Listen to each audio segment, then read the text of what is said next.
네, 사사기 17장 1절에서 6절입니다. 사사기 17장 1절에서 6절 말씀입니다. 사사기 17장 1절에서 6절. 에브라임 산지에 미가라 이름하는 사람이 있더니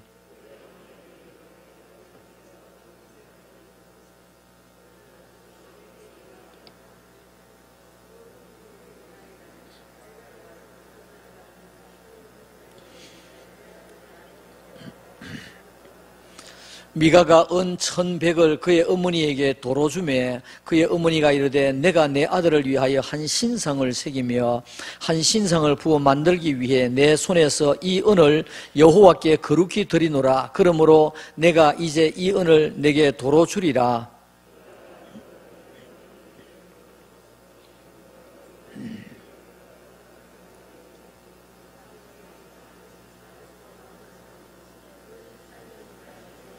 그 사람 미가에게 신당이 있으므로 그가 에봇과 드라빔을 만들고 한 아들을 세워 그의 제사장으로 삼았더라. 그때에는 이스라엘에 왕이 없었으므로 사람마다 자기 소견에 옳은 대로 행하였더라. 아멘. 사랑하는 성도 여러분, 오늘 또 거룩한 주일에 교회에서 대면 예배를 드리는 성도님들과 또 가정에서 영상으로 예배를 드리는 모든 성도님들에게 하나님의 크신 은혜와 축복이 함께 하시기를 우리 주님의 이름으로 축원합니다. 오늘 저는 이 본문 말씀을 가지고 내 기분대로 믿지 맙시다. 우리가 신앙생활 하는데 내 기분대로 믿지 맙시다. 그런 제목으로 말씀을 드리면서 은혜를 나누고자 원합니다. 지난 주간에는 우리 민족 최대의 명절 설을 보내었습니다.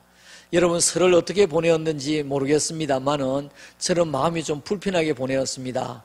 어떤 관계가 안 좋아서 불편한 것이 아니라 평소에 같으면 저희 형제들과 조카들이 다 모이면 한 20여 명이 됩니다. 다 모여서 인사하고 그 다음에 예배를 드리고 그 다음에 음식을 나누어 먹고 서로 또 덕담을 나누고 그러면 또 조카들은 조카들대로 또 모여서 방에 들어가서 이 방에 저 방에서 이와 같이 또 놀고 그러다가 웃으면서 헤어지는 이와 같은 날이 너무너무 그리웠기 때문에 그렇습니다.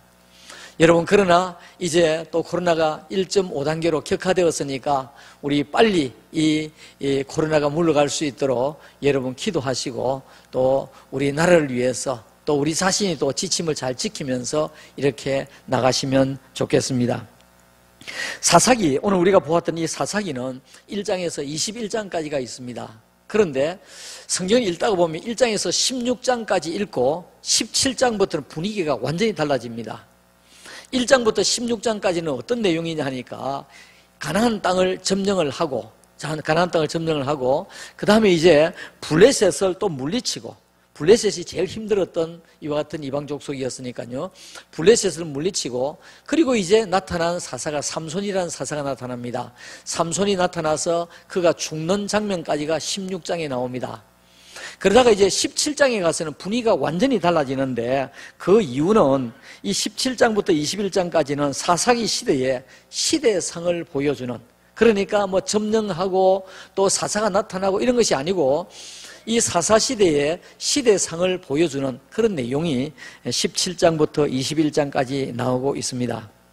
오늘 우리가 보았던 본문이 17장인데 이 17장은 사사기 저 끄트머리 나옵니다만은 실제로 시대상을 보여주는 이런 내용이기 때문에 오늘 본문에 나오는 이 미가의 가정, 이 내용은 사사기 초기에 있었던 내용이다. 그렇게 보시면 되겠습니다. 사사기 17장과 18장에 보시면 사사기 시대에 영적으로 너무너무 타락했던 것을 보여줍니다. 그리고 자기 기분대로 신앙생활을 했던 것을 보여주고 있는 내용들이 나오고 있습니다. 하나님을 믿는다고 하는 사람들이, 율법을 가졌다고 하는 사람들이 어떻게 이렇게 믿을 수 있나 싶을 정도로 이 17장, 18장에 넘어가면 이해가 되지 아니하는 이런 믿음들을 가지고 있습니다. 오늘 그 한 예로 이제 미가의 가정을 들어서 말씀을 드리려고 합니다. 에브라임 산지에 미가라고 하는 사람이 있었습니다. 미가는 어머님을 모시고 살았는데 어머니가 굉장히 부자였습니다. 그런데 어느 날 어머니가 그 엄청난 돈을 잃어버렸습니다. 오늘 성경에 보니까 은 1100이라고 했습니다. 은 1100인데 은 1100세겔입니다. 은 1100세겔이면 어느 정도가 되느냐 하니까 1세겔은 노동자 4일의 품삯입니다. 그러니까 1100 곱하기 4, 그 다음에 노동자를 15만원, 20만원, 15만원 계산을 하면 이게 얼마나 큰 돈이냐 하니까 6억 6천만 원이나 되는 돈입니다. 이 6억 6천만 원이나 되는 돈을 미가의 어머니가 잃어버렸습니다. 와서 보니까 그 은 1100개가 없어졌어요. 얼마나 속이 상하고 얼마나 기가 막혔겠습니까? 막 기리기리한 뛰었겠습니까? 그러면서 어느 놈이 내 이 돈을 훔쳐갔느냐고, 망할 놈이라고, 저주받을 놈이라고 얼마나 저주를 많이 했겠습니까? 그런데 이 돈을 훔쳐간 사람은 다른 사람이 아니라 아들 미가였습니다. 같은 집에 있는 이 미가가 들으니까 어머니가 온갖 저주를 다 퍼붓는 거예요. 여러분, 그 당시에 부모의 이 축복권을 받기 위해서 자녀들이 얼마나 노력을 했습니까? 그랬던 시절에 이 부모가 이렇게 저주를 하니까 미가가 겁이 덜컥 났습니다. 큰일 났다. 이 모든 저주가 내한테 다 돌아오겠구나.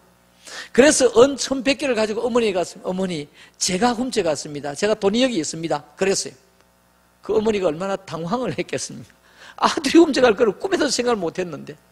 그래서 이 어머니가 저주는 퍼부어 놨죠.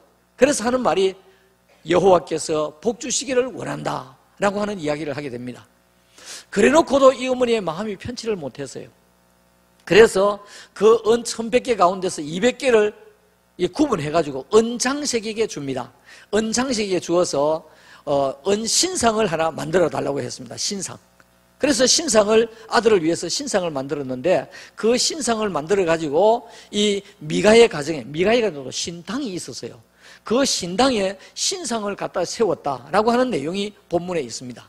그러면서 이 은을 200개를 주면서 여호와께 드린다라고 하는 이런 말을 하고 있습니다. 여러분, 말이 됩니까?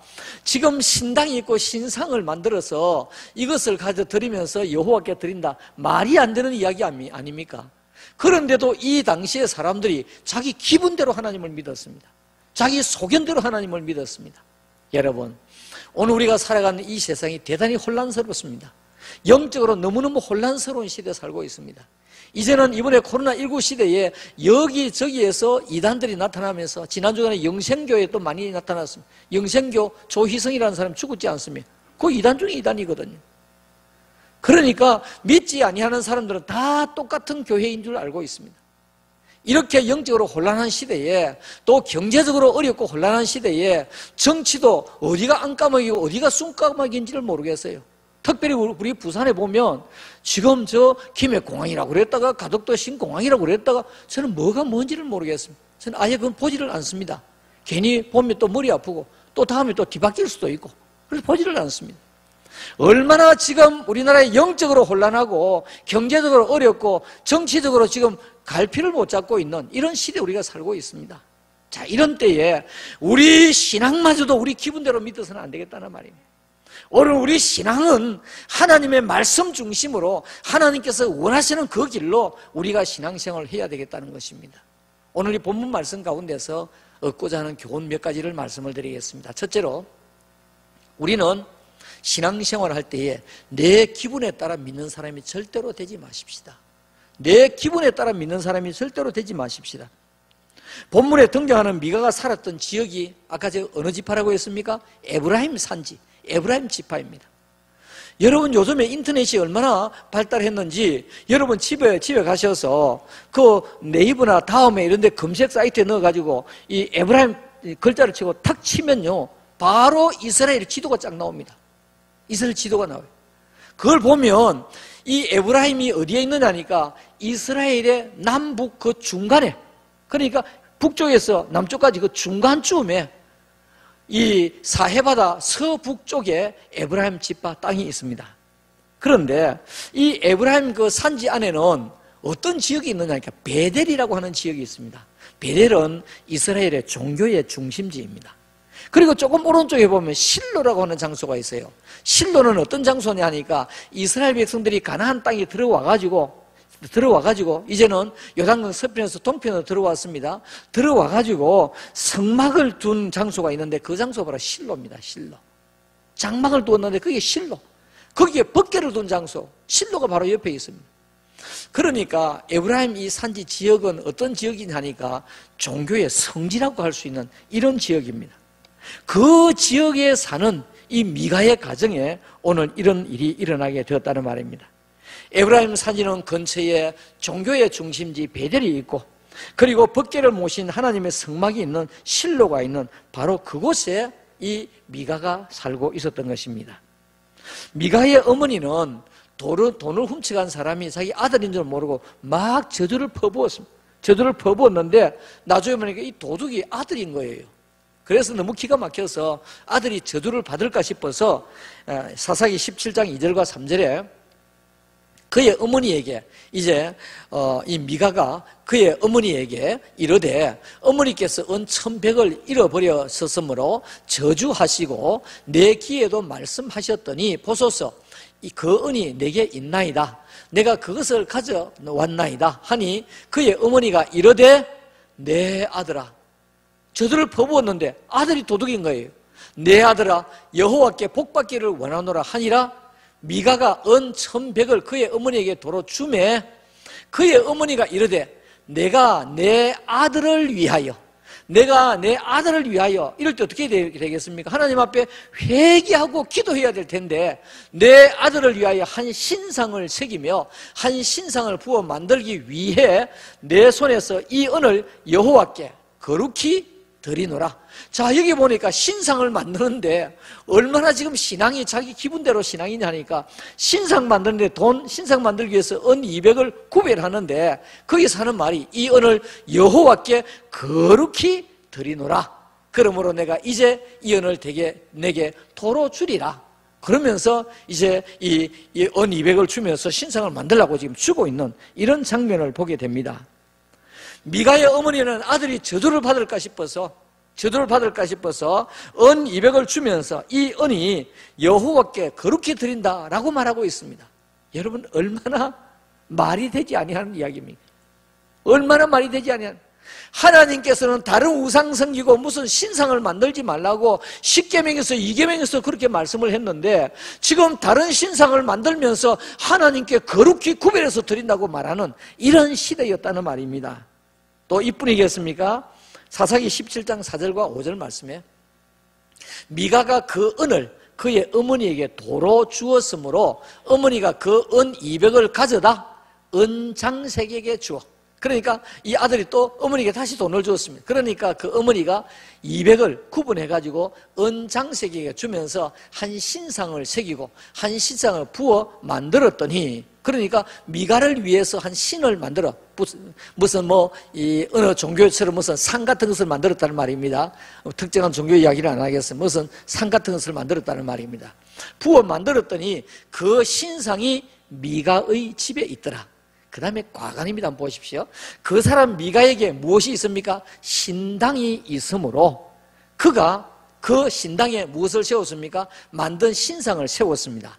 신상을 세워놓고 그 다음에 그가 누굽니까? 이 미가 어머니가 그가 에봇과 드라빔을 만들고, 에봇이 뭡니까? 제사장이 입을 수 있는 옷입니다. 아무나 입는 옷이 아니고 제사장이 입는 옷입니다. 그 옷을 그 집에서 만들었어요. 그 다음에 보니까 드라빔을 만들고 그랬습니다. 드라빔을 만들고, 이 드라빔은 가정의 수호신입니다. 가정의 수호신. 그 가정의 수호신 드라빔을 만들었습니다. 그리고 그 다음에 한 아들을 세워서 그의 제사장으로 삼았더라. 지금 이게 무슨 지파입니까? 에브라임 지파입니다. 에브라임 지파는 제사장이 될 수 없는 지파입니다. 제사장은 레위 지파가 제사장이 될 수 있거든요. 얼마나 과간입니까? 여러분, 지금 이때 보니까 신앙생활을 자기 기분대로 하고 있는 거예요. 자기 기분대로 하고 있는 거예요.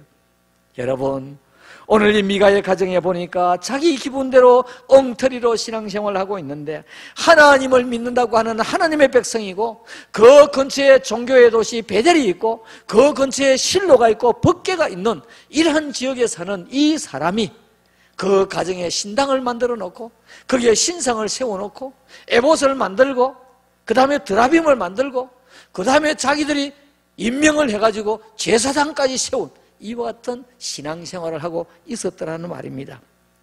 여러분, 이게 미가의 가정 남의 이야기가 아닙니다. 아이고, 미가가 그랬구나, 미가가 그렇게 했구나, 미가의 가정 남의 이야기가 아닙니다. 이것이 오늘 우리의 이야기도 될 수가 있다는 말입니다. 오늘 우리의 이야기가 될 수 있다는 말입니다. 오늘 이 시대에 신앙생활하는 우리가 하나님의 말씀을 믿으면서 교회 출석하면서 음력설을 지났지만은 음력 정초가 되면 점집에 찾아가는 그런 교인이 있는가 하면 무엇입니까? 미가와 무엇이 다르겠습니까? 미가와 무엇이 다르겠습니까? 하나님을 믿는다고 하면서 말씀대로 살아간다고 하면서 내 기분에 조금만 상하면 믿음은 간 곳이 없어요. 잘 믿는다고 할 믿음이 간 곳이 없어요. 우리 교회 성도들은 그런 분이 안 계시겠지만은 믿음이 간 곳이 없어요. 내 기분에 틀립니다. 특별히 우리 한국 사람은 기분에 산다. 야, 기분이다 그러면서 돈 줄 때도 그냥 주는 게 아니라 기분이다 그러면서 큰 돈을 주거든요. 얼마나 기분에 사는 우리 민족인지 모릅니다. 그러다 보니까 신앙생활도 기분대로 하는 신앙생활이 너무 많더라는 것입니다. 오늘 여기 보니까 이 미가의 가정처럼 오늘 우리가 신앙생활을 하면서 내 스스로 제사장이 되고 내 스스로 법이 되고 하나님의 말씀이 있음에도 불구하고 내 스스로 신앙생활을 하는 사람들이 이 땅 위에 많이 있더라는 것입니다. 여러분, 오늘 이 본문 말씀이 우리에게 무엇을 가르쳐주고 있습니까? 내가 바로 살고 하나님께 영광을 돌리는 바른 믿음을 갖기 위해서 우리는 하나님이 원하시는 방법대로 신앙생활을 해야지 내 기분대로 신앙생활을 하지 말자라는 것입니다. 두 번째로 오늘 이 본문 말씀 우리에게 가르쳐주시는 교훈은 소명과 사명이 없는 제사장들이 있더라는 것입니다. 소명과 사명이 없는 제사장. 미가의 가정에 신당이 있고 거기에 신상을 만들어 놓고 에봇을 만들고 그리고 거기에 드라빔 가정 수호신도 만들어 놓고 그리고 임의적으로 임명한 제사장까지 두었던 이와 같은 정말 기가 막힌 상황이 오늘 성경에서 나오고 있습니다. 미가 어머니가 얼마나 부유한 사람입니까? 그 당시에 은 1100개를 가질 정도니까, 은 1100개 도둑맞을 정도니까 얼마나 부유한 가정이었습니다. 그러나 신앙생활은 엉터리 신앙생활을 하고 있었다는 말입니다. 여러분, 오늘 우리는 어려운 시대일수록 힘든 시대일수록 우리는 말씀으로 믿음으로 굳건하게 살아가는 성도들이 되시기를 주님의 이름으로 축원합니다. 코로나 시기가 되다 보니까 사업이 잘 안 됩니다. 힘듭니다. 부산에요, 자영업자가 40만이 있습니다. 대한민국의 자영업자가 550만이 있습니다. 지금 자영업자가 너무너무 힘든 시대 아닙니까? 소상공인들이 무너지는 시대가 아닙니까? 내가 하나님을 믿는데 내 사업이 왜 이렇게 어렵냐? 내가 하나님을 믿는데 왜 이렇게 힘드냐? 그러면서 아이고, 기도해도 별 수 없네, 교회 다녀도 별 수 없네. 이것은 미가의 가정과 전혀 다를 바가 없는 상황입니다. 미가의 가정이 부유하고 넉넉했지만은 정말 이 가정은 하나님께서 기뻐하지 못할 일들을 지금 찾아가면서 하고 있는 것을 보게 됩니다. 자, 이러한 때에 미가의 가정에 어느 날 손님이 찾아왔습니다. 근데 왔는데 보니까 그 몰골이 너무 남루했어요. 너무 남루했어요. 그런데 미가가 어디서 온 사람이냐고 물었더니 그 이스라엘 풍습에서는 나그네를 대접하는 이런 풍습이 있거든요. 구제하는 풍습이 있거든요. 이것이 그들의 3대 미덕 건덕 가운데 하나입니다. 그런데 어디에서 왔느냐고 차근차근 이야기를 들으니까 저 베들레헴에서 올라온 이와 같은 사람인데 들으니까 레위인인 거예요. 레위. 이 미가가 기가 번쩍했습니다. 사사기 17장 7절과 8절. 유다 가족에 속한 유다 베들레헴에 한 청년이 있었으니 그는 레위인으로서 거기서 거류하였더라. 그 사람이 거주할 곳을 찾고자 하여, 이 레위인이면 요즘과 조금 다릅니다만은, 요즘에 목사라고 보시면 되겠습니다. 좀 다릅니다만은 목사라 생각하시고, 그 사람이 거주할 곳이 이제 있을 곳이 없는 거예요. 거주할 곳을 찾고자 하여 그 성을 유다 베들레헴을 떠났어. 자기 고향에 거기서는 어떻게 할 수가 없고 자기를 너무 잘 아니까 거처할 수 있는 데가 없고 레위인으로 써준 데가 없는 거예요. 그래서 유다 베들레헴을 떠나가다가 에브라임 산지로 가서 미가의 집에 이르렀더라 그랬습니다. 여러분, 레위 사람은 어떤 사람들입니까? 이스라엘 백성들이 가나안 땅을 점령하고 그 땅을 분배할 때 레위 지파에게는 땅을 분배하지 아니했어요. 왜냐하니까 다른 지파에게 다 분배하고 그 지파들이 열심히 일해서 거둔 것에서 10의 1조를 드리면 그거 가지고 레위 지파가 살아갈 수 있도록 레위 지파에 땅을 분배를 하지 아니했습니다. 그 대신으로 레위 지파는 오늘날 목사처럼 그 족속들 지파들에게 그야말로 하나님의 말씀으로 가르치고 인도하고 하는 이와 같은 일을 했던 사람이 누굽니까? 레위 지파입니다. 그러니까 레위 지파는 성직자입니다. 영적인 지도자입니다. 그런데 지금 여기 한 사람, 이 미가의 가정에 왔는데 이 사람은 어떻게 된 일인지 잘 모르지만은 어떤 과정으로 왔는지 잘 모르지만은 뜨돌이 레위인이 되었다는 말입니다. 아무도 써주는 사람이 없는 레위인이 되었습니다. 그런데 이 사람이 미가의 가정에 딱 왔습니다. 미가가 됐다. 여러분 한번 생각해 보십시오. 미가가 왜 됐다고 그러겠습니까?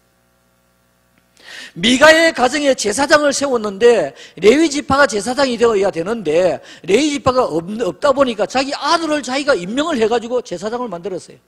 그러니까 좀 죄송한 표현입니다만 늘 찝찝한 거예요. 이게 아닌데, 이건 정말 아닌데, 이거 벌받을 일인데 늘 그렇게 생각하고 있었는데 떠돌이 레위 지파가 오게 된 거예요. 그래서 됐다. 사사기 17장 10절 말씀이에요. 미가가 그에게 이르되, 이 레위인에게 이르되, 내가 나와 함께 거주하며 나를 위하여 아버지와 제사장이 되라. 내가 해마다 언 10과, 여러분 언 10개면요 노동자의 40일에 해당하는 품삯입니다. 그래서 1년에 주겠다고 해요. 1년에 언 10개 주겠다고 했습니다. 언 10과 의복 한 벌과 먹을 것을 주리라 하므로 레위인이 좋다고 그게 들어갔습니다. 정말 대우는 보면 형편없는 대우입니다. 형편없는 대우인데도 불구하고 레위인은 지금 목구멍이 포도청이기 때문에 이제 내가 먹고 살게 되었다 라고 하는 그런 생각을 가지고 그 집에 가게 되었다는 말입니다. 오늘 미가의 가정은 성도로서 내 기분대로 신앙생활을 하는 사람이고 오늘 이 레위인은 성직자로서 내 기분대로 성직자로 지금 있는 사람이라는 것을 볼 수가 있습니다. 이게 어느 시대입니까? 사사시대입니다. 사사시대. 그런데 이렇게 그 가정에 불러주니까 레위인이 너무너무 좋아가지고 아주 만족했다고 했습니다. 사사기 17장 11절 12절 그 레위인이 사람과 함께 거주하기를 그 다음에 뭐라고 그랬죠? 만족하게 생각했으니 이는 그 청년이 미가의 아들 중 하나같이 됩니다. 이제는 미가의 아들처럼 지금 된 거예요. 미가의 아들 중에 한 명 제사장으로 세웠는데 이제 너 제사장 그만해. 그리고 이 사람이 제사장이야. 그래서 미가의 아들처럼 된 거예요. 그리고 미가가 그 레위인을 거룩하게 구별하며 누가 했습니까? 미가가 거룩하게 구별했습니다. 정말로 기분대로 믿고 기분대로 직분을 임명을 하고 하는 이런 시대입니다. 그 레위인을 거룩하게 구별하며 그 청년이 미가의 무엇이 되었습니까? 제사장이 되어 그 집에 있었더라 라고 말씀하고 있습니다. 참 저는 이 말씀을 읽으면서 너무너무 기가 막혔습니다. 이 사사기 시대가 이렇게 타락했는가? 사사기 시대가 이렇게 영적으로 타락했는가? 사사기 시대에 이렇게 성직자가 타락을 했는가? 물론 다 그런 것은 아닙니다만 여기 있는 레위인이 그렇다는 말이에요. 여러분이 이 청년 레위 지파는 요즘으로 말하면 가정에서 가정 목사가 되었습니다. 주인의 아들처럼 주인이 시키는 대로 목회를 하는 꼭두가시 목회자 레위인이 되었다는 말입니다.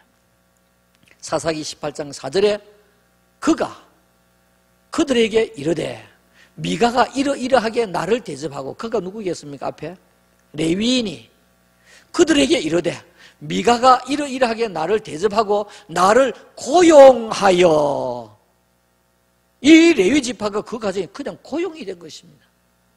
고용이 된 것입니다. 나를 대접하고 나를 고용하여 나를 자기의 제사장으로 삼았느니라 하니라. 이런 비극적인 일이 어디에 있겠습니까? 너무 안타까운 현실이 아니겠습니까? 이 레위인에게 무슨 소명이 있으며 이 레위인에게 무슨 사명이 있겠습니까? 이 레위인에게 무슨 소명이 있고 무슨 사명이 있겠습니까? 먹고 살기 위해서 어쩔 수 없이 이 일을 감당하는 그 사람밖에 되지 않는 것입니다. 사랑하는 성도 여러분, 오늘 우리는 아무리 어려운 시대를 살아간다고 해도 우리 성도들은 하나님이 우리를 불러주신 소명감을 가지고 있어요. 소명의식이 있어요. 하나님께서 우리를 불러주신 콜링 소명의식.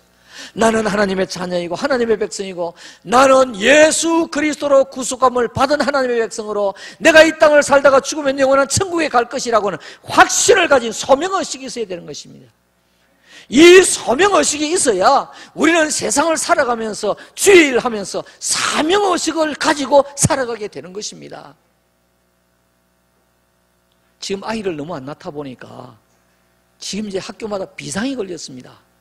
부산에 그렇게 많은 대학들 가운데서 3대 1이 넘어가는 대학은 4개밖에 없습니다. 4개밖에 없어요. 대학 이름 말은 안 하겠습니다. 3대 1이 넘어가야 정원을 채운대요. 왜냐하니까 3군데 이상 지원을 할 수 있으니까. 그런데 지금 금년도에 전국적으로 신학대학에 지금까지 보통 우리 교단 같은 경우는 6대1, 7대1 정도 됐습니다. 좀 미안합니다만 에서대학, 스카이대학을 나와도 우리 총신에 들어가는 데는 1년에 바로 들어갈 수가 없었습니다. 그만큼 어려웠습니다. 재수를 했어야 됐어요. 금년에 우리 총신이 한 1.7대1 정도 되고요.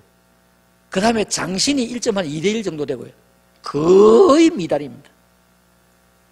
거의 미달입니다. 그럼 이것만 미달이냐? 일반 대학의 다른 거와 거의 미달입니다. 지금 학교들 초비상 걸렸습니다. 여러분, 많은 사람들 가운데서도 뽑히고 또 면접을 하면서 뽑아도 요즘에는 소명의식이 결여된 목회자가 많이 나오고 있습니다. 너무너무 안타까운 현실이죠. 여러분, 우리 성도들은 성도들 나름대로 소명의식과 사명의식을 가져야 되고 우리 목회자들은 목회자들대로 소명과 사명의식을 가지고 있어야 이 나라가 살고 한국 교회가 살게 되는 줄로 믿습니다. 오늘 우리는 소명의식을 가지고 하나님께서 나를 불러주신 하나님의 백성이다. 소명의식을 가진 사람이 성도 올시다. 소명의식을 가지지 못하고 교회 왔다 갔다 하는 사람은 교인 올시다. 교인이 올시다. 교인은 이것도 해보고 저것도 해보고 어느 종교를 믿으려고 하니까 멀리 산속에 가야 되니까 가까이 있는 교회 가볼까? 이렇게 무언가 하나 위로를 받기 위해서 믿는 것은 이것은 내 스스로 구원을 얻겠다고는 자력 종교에 지나지 아니하는 것입니다.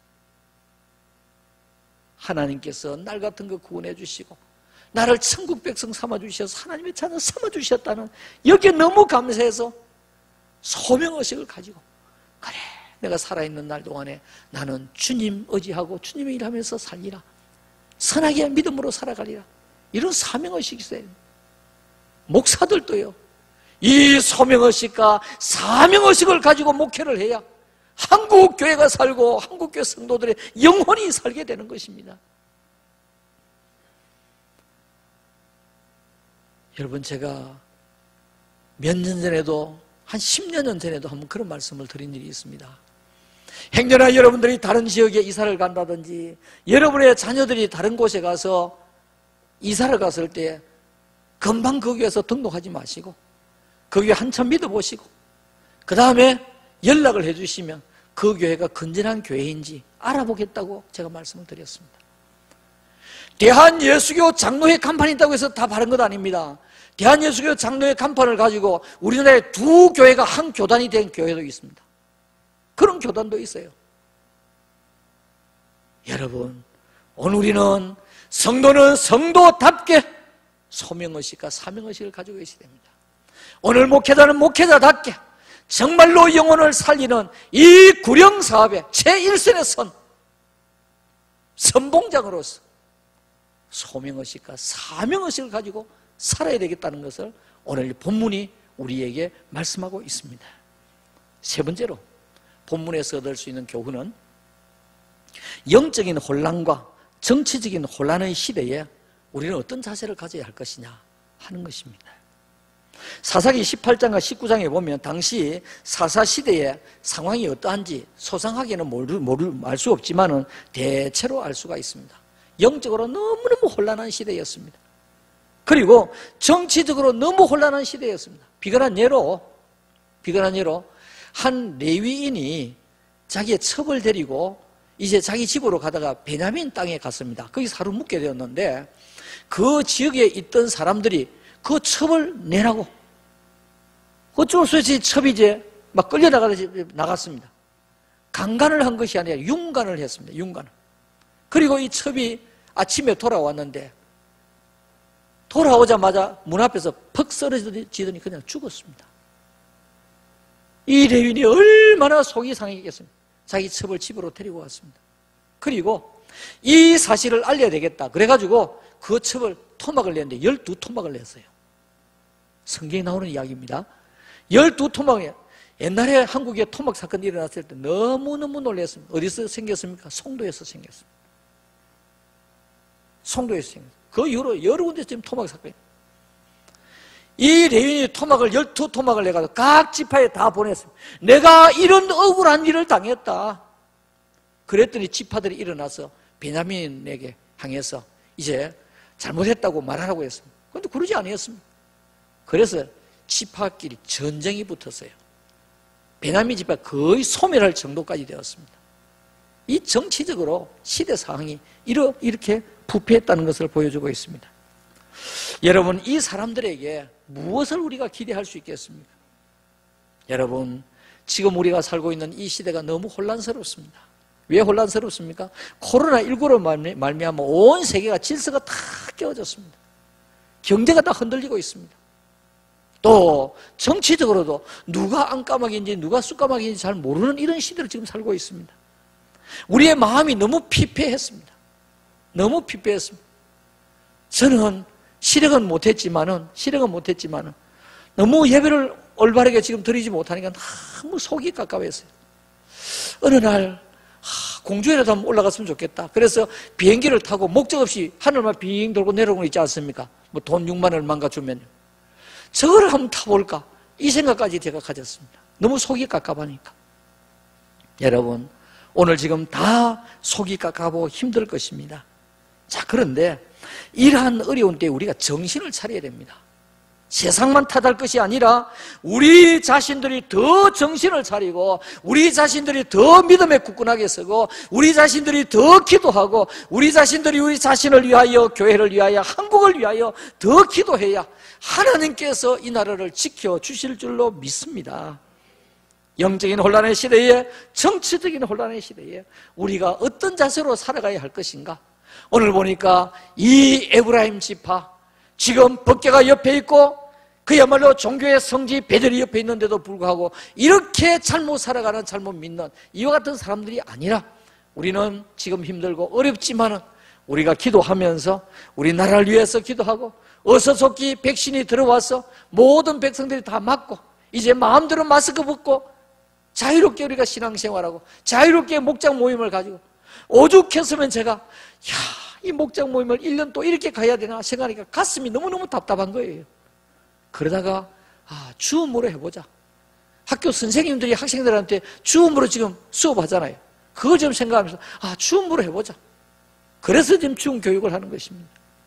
사랑하는 성도 여러분, 영적인 혼란과 정치적인 혼란의 시대에 우리의 성도들이 정신을 차리고 나라를 위해서 기도하고 우리 자신과 가정을 위해서 기도하는 성도들이 되시기를 주님의 이름으로 축원합니다. 네 번째 마지막으로 이 같은 때에 믿음으로 살아갈 수 있는 길이 무엇일까 하는 것입니다. 이러한 때에 믿음으로 살아갈 수 있는 길이 여호수아가 죽고 난 이후부터 모세와 여호수아 같은 걸출한 지도자가 나타나지를 아니었습니다. 그래서 그때부터 사사시대가 되거든요. 얼마나 영적으로 혼란한 시대인지 오늘 미가의 한 가정을 들어서 이야기를 하는데요. 말씀을 드리는데 얼마나 혼란했던지 그 나중에 이제 사무엘이 나타나게 됩니다. 사무엘이 나타나면서 영적인 모든 것을 다 수습을 하고 정치적인 것을 다 수습을 하고 그리고 적군들을 다 물리치고 그 다음에 1대 왕 사울을 세우고 2대 왕 다윗을 세우는 사람이 사무엘입니다. 그러니까 여호수아가 죽고 난 다음에 사무엘이 나타날 때까지 정치적인 대혼란, 영적인 대혼란이 일어났던 시기가 350년간 계속됩니다. 이 350년간 계속된 이 사사시대를 영적인 암흑시대라 그렇게 말하고 있습니다. 자, 그러면 왜 이 같은 혼란이 일어나게 되었을까? 사사기 17장 6절에 보면 그때는 이스라엘에 왕이 없었으므로 하나님께서 이스라엘에 왕 세워지는 것을 원치 아니했습니다. 그런데 여기에 왕이 없다는 말은 나쁜 의미보다도 지도할 수 있는 지도력을, 중심을 잡은 사람이 없다, 이런 뜻이 되겠습니다. 그때는 이스라엘에 왕이 없었으므로 사람마다 자기 속에내 자기 기분대로 옳은 대로 살았다는 말입니다. 옳은 대로 살았다는. 사사기 21장 25절에 21장은 맨 마지막 장 아닙니까? 맨 마지막 장에 가도 그때에 이스라엘에 왕이 없으므로 사람이 각기 자기의 속에내 옳은 대로 행하였더라. 내 기분대로 믿고 내 기분대로 살아가는 거예요. 오늘 내 기분대로 믿고 내 기분대로 살다가 나라가 이렇게 혼란하게 되고 경제적으로 이렇게 혼란하게 되고 또 영적으로 이렇게 혼란하게 된 사사시대를 우리가 보게 되는 것입니다. 자, 그렇다고 하면 오늘 우리는 어떻게 살아가야 될 것인가? 이 시대에 어떻게 살아가야 될 것인가? 내 소견대로 믿지 말자는 것입니다. 내 기분대로 믿지 말자는 것입니다. 우리가 신앙생활을 하다 보면 때로는 마음 상할 수도 있고 때로는 사람과의 관계 속에서 어려움을 당할 수도 있습니다. 그런데 믿음은 믿음이고 어려움 당하는 건 당하는 거 구분을 하셔야 됩니다. 믿음 생활하는 것은 믿음 생활을 쭉 계속해서 밀고 나가면서 마음이 상했으면 풀면서 나가야 되죠. 예를 들어서 내 몸이 좀 안 좋다고 해서 내 손가락에 가시가 박혔다고 해서 내 손가락을, 죄송한 이야기입니다만은 도끼를 가지고 이 손가락을 자릅니까? 아니잖아요. 거기에 아파도 가시를 빼면서 우리가 살아가야 될 것 아니겠습니까? 오늘 우리가 가장 중심적이고 가장 흔들리지 말아야 되고 가장 근원적이고 영원한 하나님의 말씀이 있는데 그것을 등진다고 해서 말이야 되겠습니까? 힘들어도 어려워도 신앙생활 하셔야 됩니다. 때로는 관계가 좋지 못하셔도 신앙생활 하셔야 됩니다. 우리는 신앙생활에서는 절대로 양보하시면 안 됩니다. 신앙생활에 내 기분대로 해서는 안 됩니다. 사실 우리의 삶도 내 기분대로 해서는 안 됩니다. 원칙이 있어야 되죠. 원칙 없는 대로 기분대로 해서는 안 되거든요. 오늘 우리가 이러한 시대는 우리가 내 기분대로 살아갈 것이 아니라 하나님의 말씀의 중심에서 살아가야 되겠습니다. 그러므로 우리는 하나님의 말씀을 읽으셔야 됩니다. 주일 평육하셔야 됩니다. 금년에 이독하셔야 됩니다. 그리고 우리가 말씀 읽으면서 그 말씀을 묵상하면서 그 말씀을 실천하면서 말씀대로 살아가야 하나님께서 우리를 인도하시지요. 시편 23편에 보면 여호와는 나의 목자시니 하나님이 나의 목자가 되고 내가 그 뒤를 따라가면 그 다음에 그 뒤에 정령 여호와의 선하심과 인자하심이 나를 따라오리니. 삶의 순서가 그렇습니다. 하나님이 앞서야 되고 그 다음 내가 그 뒤를 따라야 되고 그러면 내가 가다가 비틀거릴 수도 있고 넘어질 수도 있지만 정령 틀림없이 여호와의 선하심과 인자하심이 나를 따라온다고 말씀하고 있습니다. 결론적으로 말씀을 드리겠습니다. 힘든 시대입니다. 어려운 시대입니다. 우리는 이런 때일수록 더 정신을 차리셔야 됩니다. 이런 때일수록 더 믿음에 굳건하게 서야 됩니다. 내 기분대로 믿지 마십시다. 소명과 사명을 따라서 우리가 살아가십시다. 영적 혼란과 사회적인 혼란의 시대에 우리가 정신을 차리고 살아가십시다. 힘들고 어려운 시대이지만 말씀 붙들고 말씀으로 승리하고 말씀으로 이기고 말씀으로 복을 받는 여러분들이 다 되시기를 우리 주님의 이름으로 축원합니다. 축원합니다. 아멘.